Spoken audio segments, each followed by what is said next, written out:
Speaker Boehner took a group of members that were serving on the Armed Services Committee as well as the Intelligence Committee to be able to get some briefings not only in Pakistan but also Afghanistan about the ongoing developments there that were classified or secret in nature.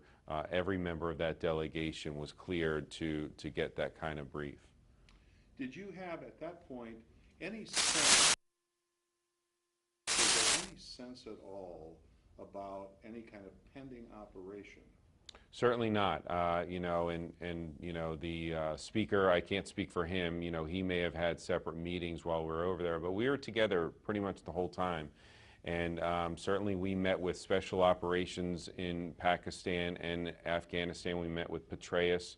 We met with the Pakistani military, General Kayani, and also we were in Peshawar and met with a army division, a Pakistani army division up there.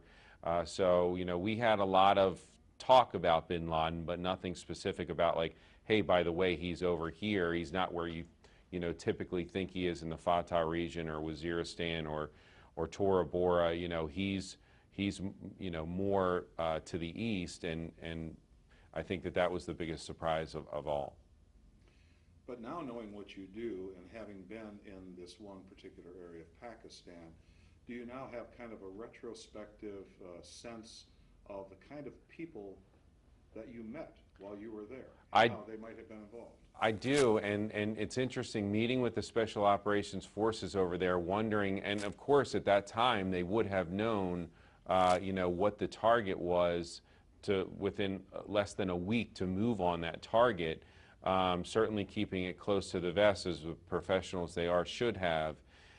It was very interesting to be there, but you know, one bit of caution is that the Pakistani government, the military, their ISI, which is kind of their intelligence community, they're all kind of on their same page and disjointed.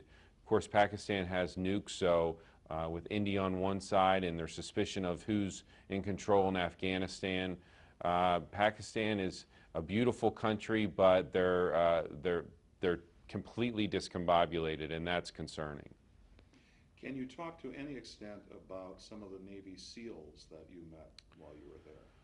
Well, without going into too much detail, you know, we did meet special ops there, and you know, a lot of those guys are doing an unbelievable job. You know, just talking to them, not just in Pakistan but in Afghanistan, but specifically Pakistan because of the nature of that country. It was just amazing to see what they're willing to do in the disguises, and you know how they're willing to sort of sit and wait and blend in before they can get to a point where they can act, and that's where they got to. And I remember looking specifically at a female special ops officer after she gave us a brief of what she did. I just looked at her in the eye and just like shook my head like, you know, I can't believe that you're here doing this. And she just sort of like smiled at me like, you know, I got this, don't worry about it. And that's just the kind of people that we produce in this country, and it definitely fills you with a sense of pride. The overall U.S. military, this kind of event has to go down as a tremendous not only relief but a badge of pride for our troops overseas. What's your sense about how this is going to help the current military status and going forward as far as recruitment? Well, I think that, you know, last night when we heard the news, my wife and I, who both served in the military, you know, kind of breathed this collective sigh of relief that, you know, that this nightmare was over. And just to think about the 3,000 plus people that died on 9/11, and then all the kids that gave their lives in pursuit of the war on terror, that, you know, justice has been served, and that we won't stop until we, you know, find people that wish to do us harm, even if it's 10 years later. But when we were in Afghanistan, Petraeus was telling us about how after a very difficult operation, 100 plus kids, you know, raised their right hand and re-enlisted over in Afghanistan. We've heard that story time and time again about it, when you think that people would be like, you know, I've had it, I've had too many deployments, that there are Americans that are willing to step up and re-enlist for another year's service over there. And I just think for them that are serving now and for all those that have served over the last 9 years, that you can feel some sense of accomplishment, even though those that wish to do us harm won't ever stop. We have to remain vigilant. But at least with this guy, the guy that made it happen on 9/11, justice has been served. As far as recruitment for the armed forces, will this help to send that message and deliver that message that the military is a good option?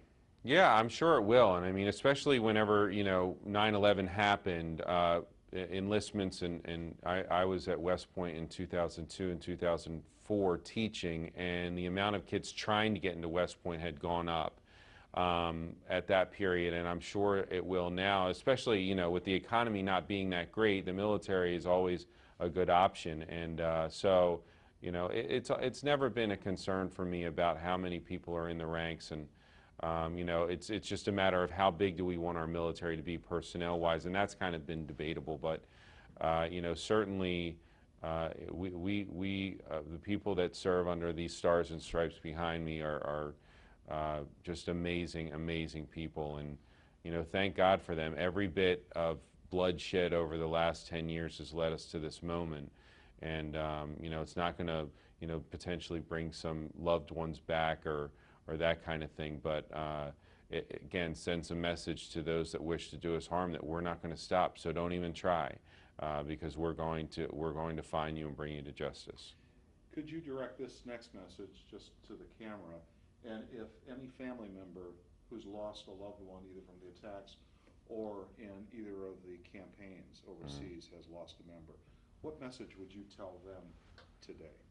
Well, first of all, I think that the news of Osama bin Laden's death certainly brings some closure to those who have given so much, and to those of you that have out there. I just want to say thank you. That the war on terror has been very difficult and cumbersome on all of us, but especially those of you that have lost a loved one. The sacrifice has not gone for naught. Osama bin Laden has been captured and killed, and the long war on terror is going to continue, but at least we've had a moral victory and a substantive victory on their leadership. And that's a testament to the sacrifice and service of your loved one. And from all the people of the 16th District, on their behalf, I just want to say thank you. Last question I'm going to ask you. We're going to kind of shift gears here and move it more back to the political ground. How does this kind of event invigorate or reinvigorate this opposing position in Congress right now, where there has been certainly some headbutting and some name-calling on both sides of the fence as far as getting work done? Does this in any way help take Congress collectively to a next or new level? I would say maybe for today, as far as the bringing us together. With regard to, I will say, with regard to the War on Terror, Armed Services Committee, the Intelligence Committee, those committees are fairly bipartisan anyway. Politics doesn't usually come to play, and I really think that that's a testament to our leadership in President Obama, really keeping a lot of the same players from the Bush administration on, and deferring to their wisdom and deferring to their knowledge. Having Petraeus there, Secretary Gates there, Leon Panetta's done a very nonpartisan, good job at the CIA. It's a testament to the president that he was willing to, keep at it with the players that were there before, and that he wasn't willing to play politics when he very easily could have put some different personnel in there. It would have been expected. But with regard to the Congress and the politics of the budget and the debt ceiling, those things are very partisan, and I think that today we'll probably have a little bit of celebrating and be a little more cordial than usual. But I'm sure once we start debating the debt ceiling and the Ryan budget and all the things that go along with it, it'll be back to fighting again. But final question: as a political student. Mm. How does this kind of news and move by the president, how does this position him going forward politically in his Right. reelection campaign as a member of the opposition?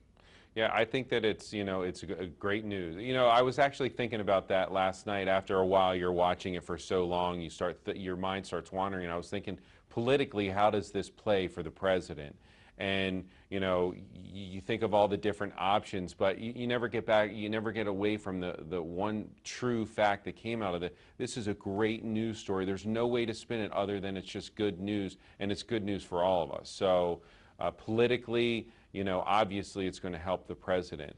And, it's one of those things where, politics aside, there's no other way to spin it other than that yesterday, May 1st, will be a great day in American history for the fight against terrorism.